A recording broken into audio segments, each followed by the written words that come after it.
Right නියමයි.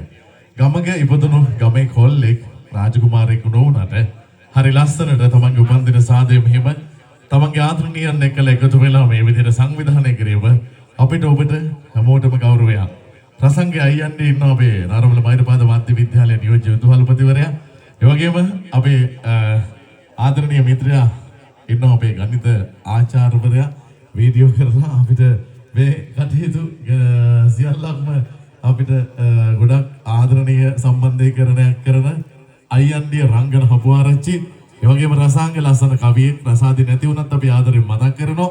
කමක් නැහැ මේ පුංචි කාලේ හැදුණු හැටි මට මතකයි පුංචි කාලේ ඉඳලව. ඒ නිසා තමයි මට ආදරෙන් කියපුවව මෙන්න මෙහෙම එන්න කියලා. නැවිලා ඉන්න බැරි තරමට වැස්ස වුණා හිතුනේ. ඉතින් ඒ වගේම තමයි ඔය කාව්‍යත් පුංචි කාලේ රසංග වගේ මාත් වඩාගෙන තියෙනවා. ඒ වගේ දෙන්න එකතු වුණාම හරි සතුටක් අපිට දැනෙනවා පාලි. අපි කතා කළා ඒක.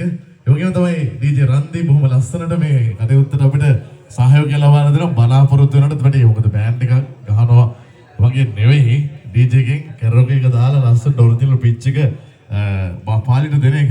පාලි කිව්වා මේ අයියේ මේක වැඩේ හොඳට කරයිද දන්නේ නැහැ කියලා. මම කිව්වා නෑ හොඳ කොල්ලෙක් ඉන්නේ වැඩේ යනවා නැගලා හොඳට දෙනවා කියලා. ඒ නිසා අපේ ඩීජේ රන්දිටත් පොඩි ලස්සන අප්පුඩියක් ගෙහුවොත් හොඳයි නේද? අපි ඉන්න ටික දෙනා හරි කකුලට හරි තට්ටුවක් දාලා දෙන සද්දේ හරි වටිනවා. ඉතින් තාත්තා කෙනෙක් අම්මා කෙනෙක් විදිහට මේ දෙන්න දැන් වයෝවෘද්ධ වුණාට ගොඩාක් සතුටක් විඳිනවා. මොකද මේ වගේ දරු පිරිසක් හදලා දරුවෝ අද සතුටින් ඉන්නකොට අම්මට තාත්තට දැනෙන සතුට මං හිතන්නේ ඊට වැඩිය කොහොමද මං වචන වලින් කියන්නේ. මං දන්න වචන සහ දැනුම මට මදි කියලා හිතෙනවා. ඉතින් ඒ නිසා දරුවෝ 3-4 දෙනා බොහොම ලස්සනට නිර්මාණය කළා.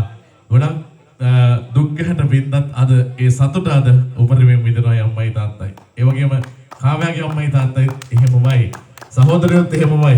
ඒ සියල්ලක් එක්කලා තමන්ගේ යාළුවෝ ටික තමන්ගේ ආයතනයේ ඉන්න අද සාමාන්‍යධිකාරිතුමත් එක්කලා එකතු වෙලා මේ කටයුතු දායකත්වයේ ලබා දීමත් මම හිතන්නේ අපි ගොඩාක් සතුටින් සමරනවා, සතුටින් ජීවත් කරනවා.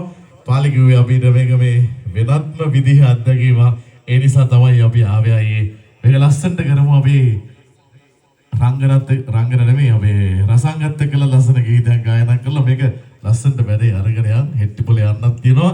ඒක බරක් වුණත් කමක් නැහැ. කොහොම හරි මේ වැඩේ කරමු කියලා. ඉතින් එහෙනම් අපි යනවා ඊළඟ ගීතේ ඔක්කොම ගෙදර ලස්සන අප්පුඩියක් ගහලා මං ගීතේ කියන්නේ ඔයගොල්ලන්ට බාරයි ඒක තේරුම් ගන්න.